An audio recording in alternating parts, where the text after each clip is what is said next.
Hi there, this is Nicole, and today I am sharing a card featuring rainbows and unicorns. This is almost all older product from Mama Elephant, with the exception of the Hello Friend die cut greeting on my card, which is new from the January release.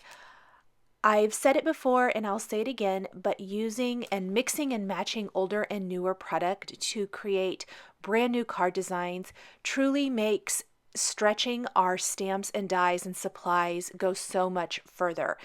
With the craze of unicorns here lately especially, I thought it would be fun to revisit the Mama Elephant Unicorns and Rainbows stamp set and create an all new magical scene here, perfect for sending to a friend who maybe just needs a little pick-me-up or just want to brighten their day.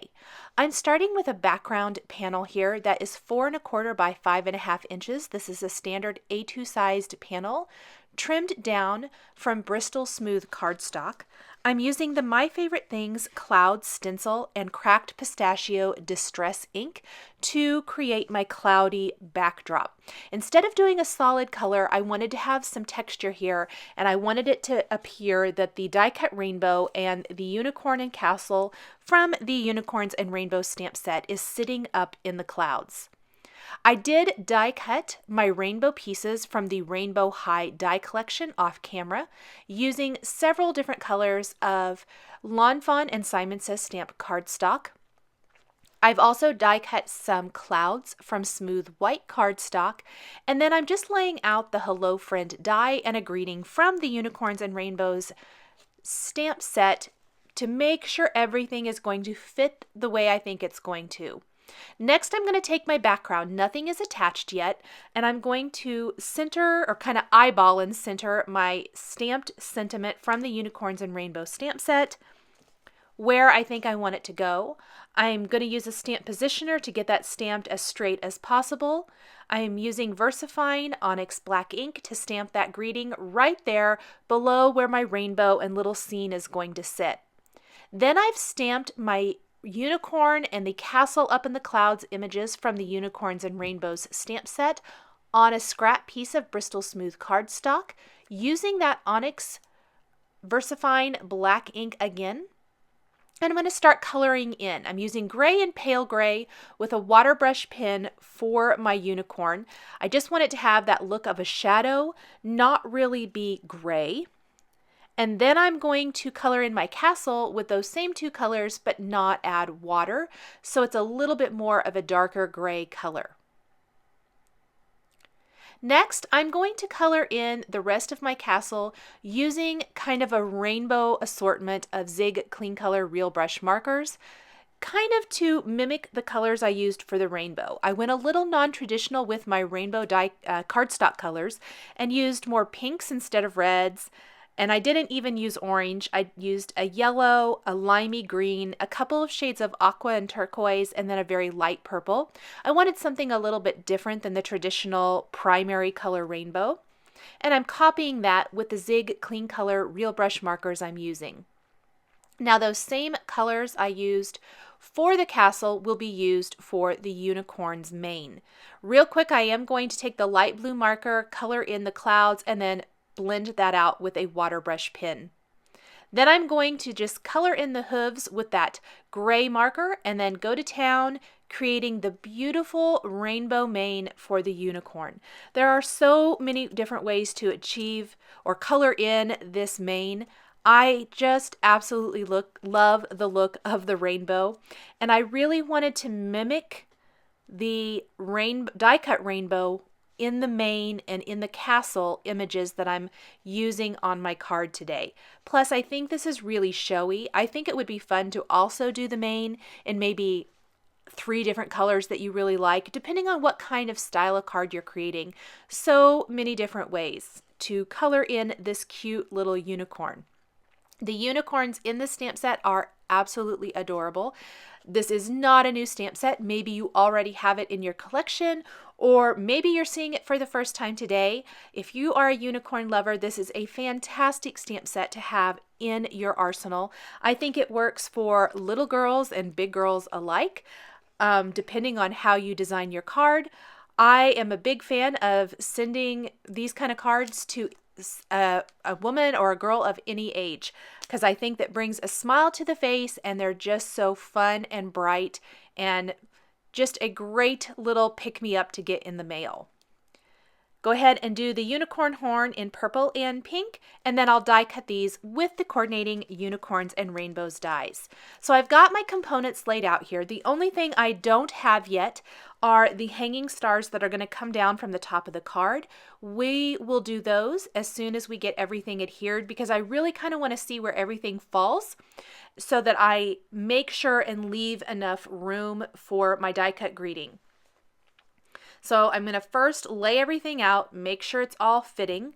Then I'm going to take my Hello Friend greeting. This is die cut from white cardstock that has been attached to fun foam with stick-it adhesive, and I'm going to lightly ink up mostly the bottom portion of this sentiment. Most of it probably has a little bit of the cracked pistachio ink on it, but I wanted kind of an ombre effect with my greeting. I'm applying that ink, and then I'm going to gently pop this out.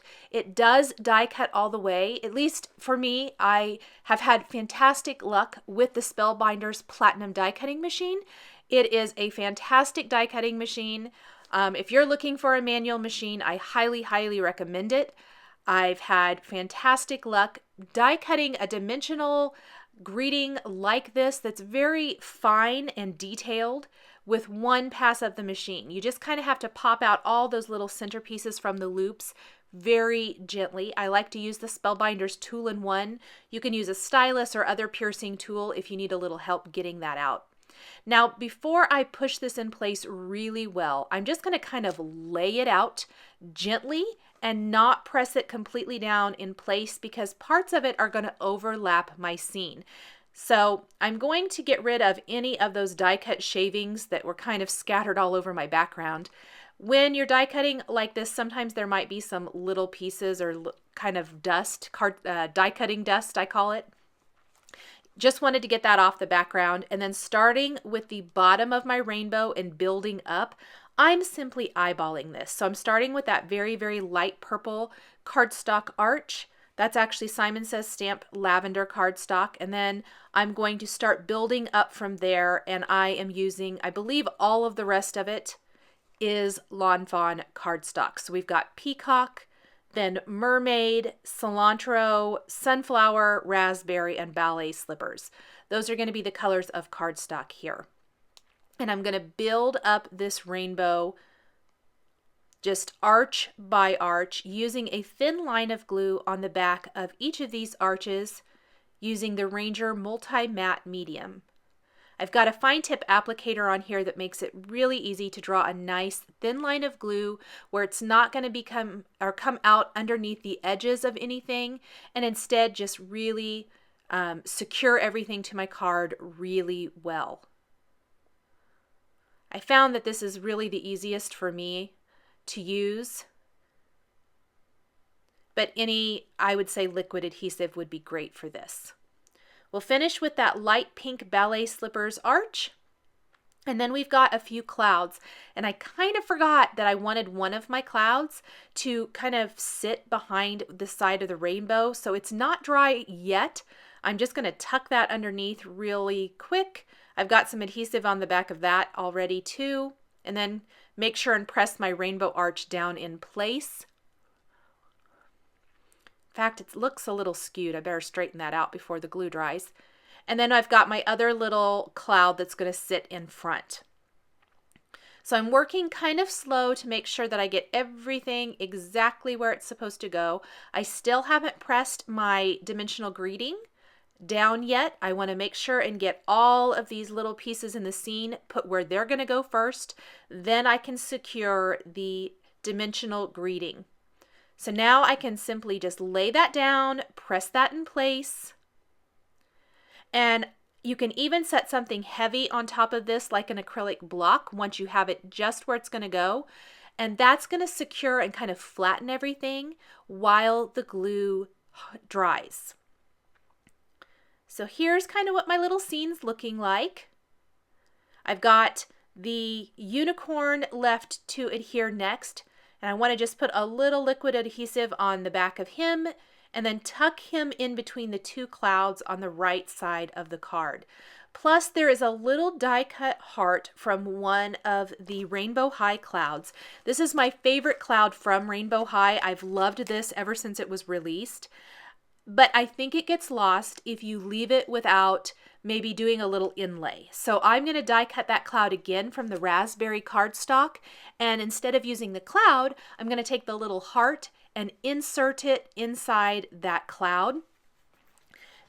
And that way the heart detail really shows up on the card. And I think it almost serves as a little finishing point. And I'll do that here in just a second. I'm going to go ahead and stamp those hanging stars now from the top of my card. I apologize, I'm a little out of frame. I forgot I zoomed in to color, and I was just working along and forgot to zoom back out for the rest of the card assembly. So bear with me. I am just stamping that hanging star design from the Unicorns and Rainbows stamp set all the way across the top in varying lengths. That way, I think it adds a little bit more interest to the card. Here's that little heart that I'm going to inlay. Just used a little tiny dab of glossy accents. Because my Ranger Multi-Matte Medium, I think, is kind of out. I think I used up all of that glue. So I just kind of quickly grabbed something else, pressed that little heart in place. Now the hanging stars are so cute, but one of my favorite things about working on Bristol Smooth cardstock is that Distress ink and the Zig markers react with water, and they work beautifully on the Bristol Smooth cardstock. So instead of having to stamp all these images, die cut them with the coordinating die and add them to my card and have that white outline all the way across the top of the card, I opted instead to save time and simply stamp these directly on the background and color them in over the inked background. The inked background is still, even though it's inked, it's very light, and you're going to be able to color over it beautifully. You can see I'm using all those same colors that I used for the unicorn mane and for the castle to color in my stars in rainbow order, and you're not losing anything. They're going to color over the inked background beautifully, even the yellows. So really, really quick and easy to do this. It finishes off the top of the card, kind of rounds out the whole design perfectly, so it doesn't leave this huge open area at the top.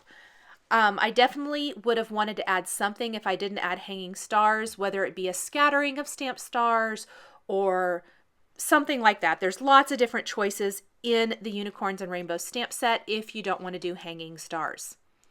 Next, I'm going to go ahead and attach this to a white side fold card base. I'm going to put some adhesive on my card base. Go ahead and just press that right in place so it covers the whole front of the card. And now it's time for finishing details.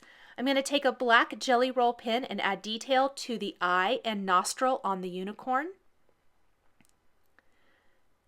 And then I can take a little glossy accents and add a layer of gloss to the hanging stars, and then some of the components of the castle and that little inlay raspberry heart kind of at the end of the die cut greeting in that little cloud. So those are all the areas I'm going to add glossy accents to, just small little areas here and there.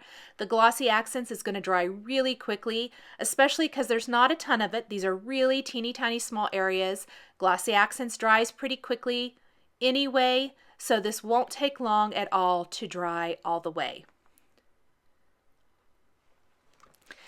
I could have left the card as is, but I really felt like I needed some iridescent sparkle throughout the design. So I'm going to take some pretty pink Posh iridescent star confetti, glue those all over the front of my card, and that will finish off my rainbows and unicorn card design. Thanks for joining me today for this card featuring Mama Elephant stamps and dies. The supplies I used to create this card are listed and linked below the video here on YouTube. Here are a couple more videos featuring Mama Elephant that you might be interested in. Please subscribe for weekly card making and stamping videos. Thanks for watching, and we'll catch you next time.